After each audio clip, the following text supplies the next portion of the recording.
Hello and welcome back to another Eduonics tutorial. In this section, we'll be going over the different tools in Photoshop, and in this video, we'll be going over the manipulation tools. In my video on selection tools, I went over how to select specific areas of an image, isolating the pixels so they may be manipulated without affecting the rest of the image.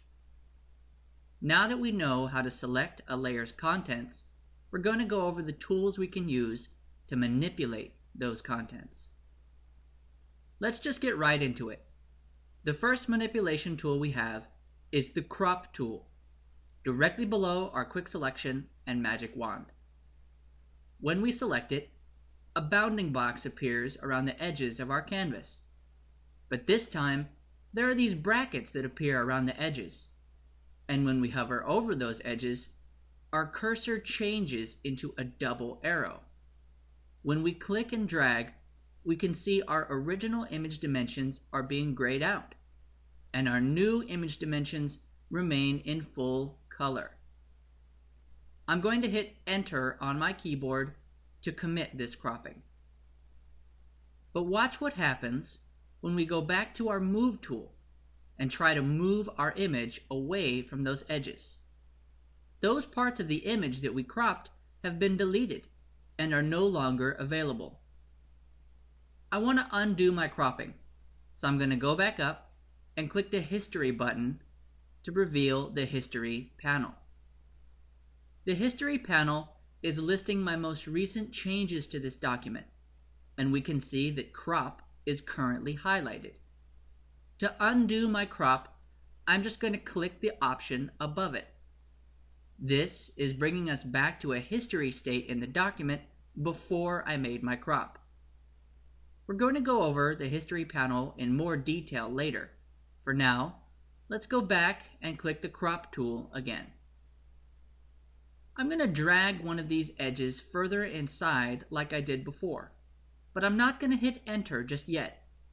This time, pay attention to these tool options in the top panel, and notice that our option to delete cropped pixels is checked by default.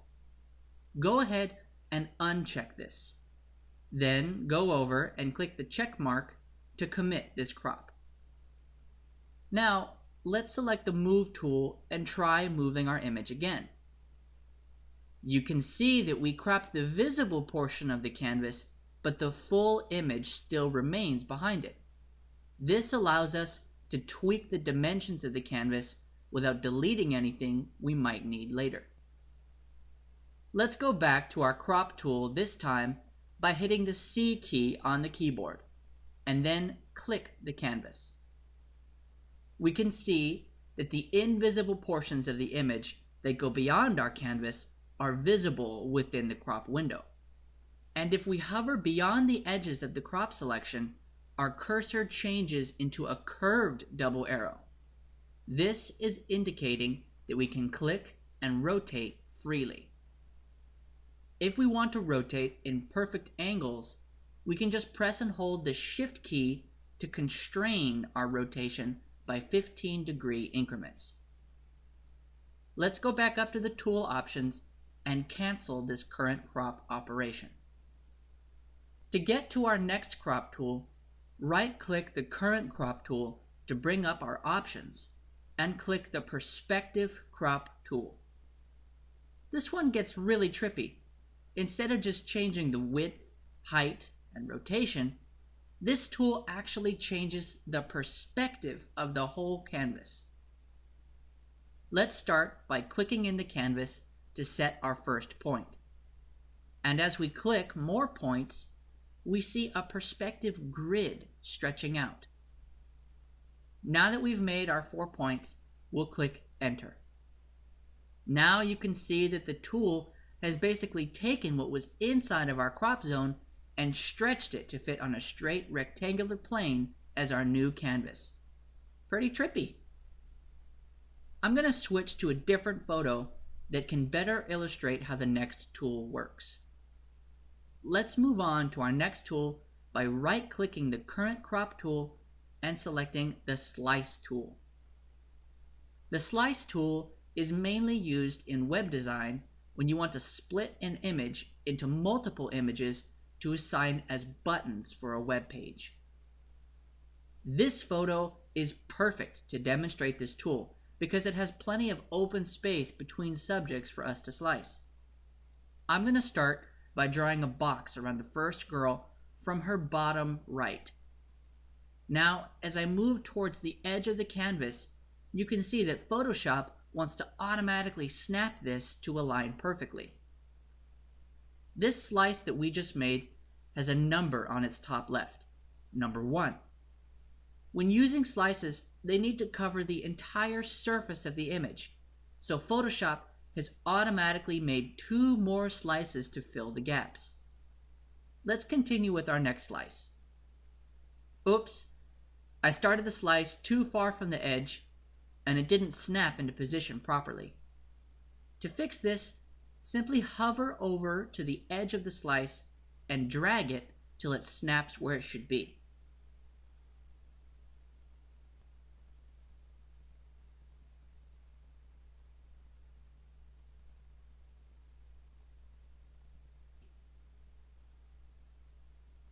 Now when I make this slice, you can see that it doesn't line up to our slices on top. This is not an issue at all. We can go ahead and proceed with our last slice. Okay, now our slices take up the whole image and it's ready to save for web. Oh, what about this mistake I made up here? Using the slice tool, I'm no longer able to drag its edge to fix it. This is where our next tool comes in. Right-click the Slice tool and then click the Slice Select tool. Now we can select our third slice and fix its bottom edge. If we compare our slices with the numbers on their top left, we can confirm that there are 6 slices for our 6 subjects. To save these, go up to File, Save for Web. Now this is going to open up a very extensive dialog box. We're not going to go into this right now, but it sort of gives you an idea of the type of support Photoshop provides for web pages. I'm going to cancel this and then close this document. Okay, now we're getting into something a little more fun. So I'm going to pull up a different photo I can work with. Here's a woman who looks like she might be getting some surgical work done, as she has these marks on her face. A great way to remove marks like these or other blemishes is with the Spot Healing Brush tool. All we have to do is select the Spot Healing Brush tool and click and drag over one of these marks to remove it. What's happening here is that Photoshop is using its best guess as to what I want to remove, and it's sampling another area of the image to cover it. This tool is great for correcting the minor details. But you may find that if you get a little carried away, Photoshop is not going to be able to distinguish what you want and what you don't want as you use it. The next tool in the set works very similarly, only it gives you more choices that the Spot Healing Brush can't. When using the Healing Brush tool, you actually have to choose where you'd like to sample from. In order to set our sample location, we just have to press and hold Alt as we click. You can see the indication that we're setting the sample by the change in cursor when we press and hold the Alt key.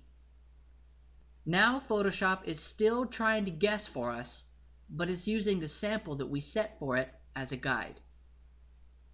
The next tool that we have is the Patch tool. Again, very similar, but it gives us a bit more freedom for what we want to specifically accomplish. With the Patch tool, we have to manually make a selection as with the Lasso tool, then drag our selection over to set our sample. This allows us to make some pretty major changes while making it seem fairly realistic. Next up is the Content Aware Move tool.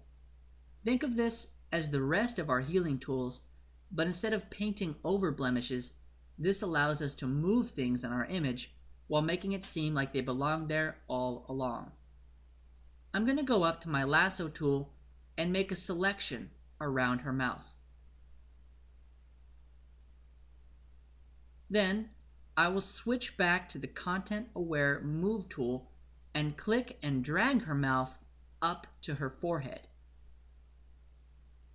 You can see that Photoshop has used this same content-aware technology to heal this location after I move the mouth from it. And one thing that makes this tool extra neat is that we can change some of its options after we've already moved it. If we click this gear wheel, two number boxes come up, one for structure and one for color. These numbers indicate how much you're willing to compromise on what you've selected and allow Photoshop to take over. The higher structure is, the less Photoshop is going to change your original selection's structure. The higher color is, the more you're allowing Photoshop to automatically manipulate the color to match its surroundings. Obviously, these numbers are going to affect different selections in different ways, but I find that the best numbers in this case are 3 and 10. When we're done, we'll just deselect by hitting Ctrl-D on our keyboard. I don't know about you, but I think this poor woman has been through enough in this tutorial. We'll go over some more manipulation tools in the next video.